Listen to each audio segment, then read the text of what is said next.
J'aurais aimé, j'aurais tant aimé pouvoir profiter de ma fille, qu'elle puisse venir me réveiller, sans que j'aie peur d'elle. Elle s'approchait de son papa et... Pourquoi? Parce que je dormais complètement shooté. Janina me collait une gifle et je ne sentais rien.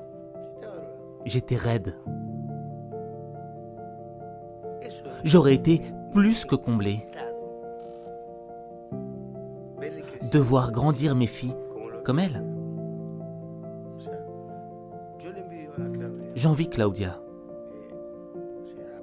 Je suis 100 fois plus beau qu'elle, mais bon. Ce qui nous différencie, c'est qu'elle a vécu ce bonheur avec Dalma et Janina. Aujourd'hui, je vois tout ça à travers les vidéos que me montre Claudia, ma femme. Et je me dis, regarde ce gâchis. Mais quel con j'ai été de passer à côté de ça. On ne revient pas en arrière. Ce gâchis sentimental et la culpabilité que j'ai à l'intérieur, aujourd'hui, ne me quitte pas. Avoir été incapable de fêter normalement un anniversaire de Janina ou un anniversaire de Dalma, à cause de quoi? Parce que je commençais la fête et je partais me shooter. Je ressentais quoi? Rien. Je savais que c'était mes filles, mais je ne sentais pas qu'elles étaient près de moi, que je pouvais les serrer fort. Elles s'étaient rendues compte que leur père était un toxico. Dalma, je l'embrassais et elle faisait ça. Par contre, avec la petite grosse, avec la petite, rien n'a changé. Elle me faisait des câlins, elle s'allongeait près de moi. L'autre, non. Quelle sincérité. Quelle sincérité de Maradona. Tu vois, le gars avait un mal en lui. Il était toxico, d'accord? Et il le savait. Mais il était sincère avec lui-même. Tu vois, il savait ce qu'il était. Il savait les erreurs qu'il faisait. Et si on fait le parallèle avec nous, avec nos vies, on a tous une drogue. On a tous un démon qui nous suit.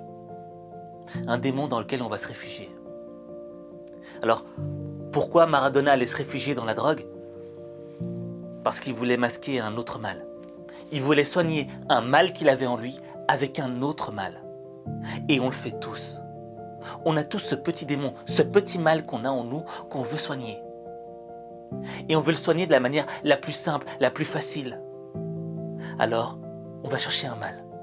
Ça peut être l'alcool, ça peut être la cigarette, ça peut être une drogue, ça peut être n'importe quoi. Mais on a tous un mal.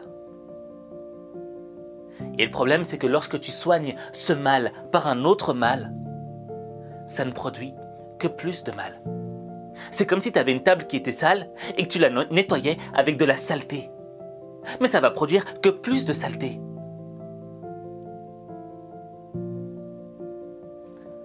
Et le problème, c'est que ce mal, sur une courte durée, il te fait du bien.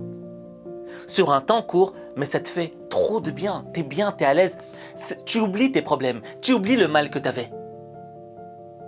Mais le problème, c'est que ressurgira un autre mal encore plus grand. Et ce mal qui va ressurgir te fera te sentir coupable à l'intérieur de toi-même. Comme Diego Maradona l'a dit, il s'était senti coupable. Et le problème, c'est quoi?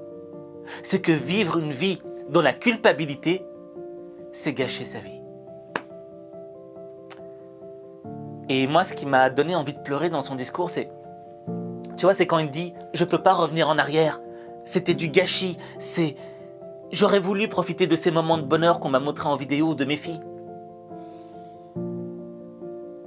Regarde, aujourd'hui, il est mort, il nous a quittés. Il a vécu pleinement sa vie. Mais malgré tout l'argent qu'il a gagné, est-ce qu'il aurait pu racheter ces moments de bonheur qu'il a gâchés? Selon toi, est-ce que l'argent peut acheter le bonheur?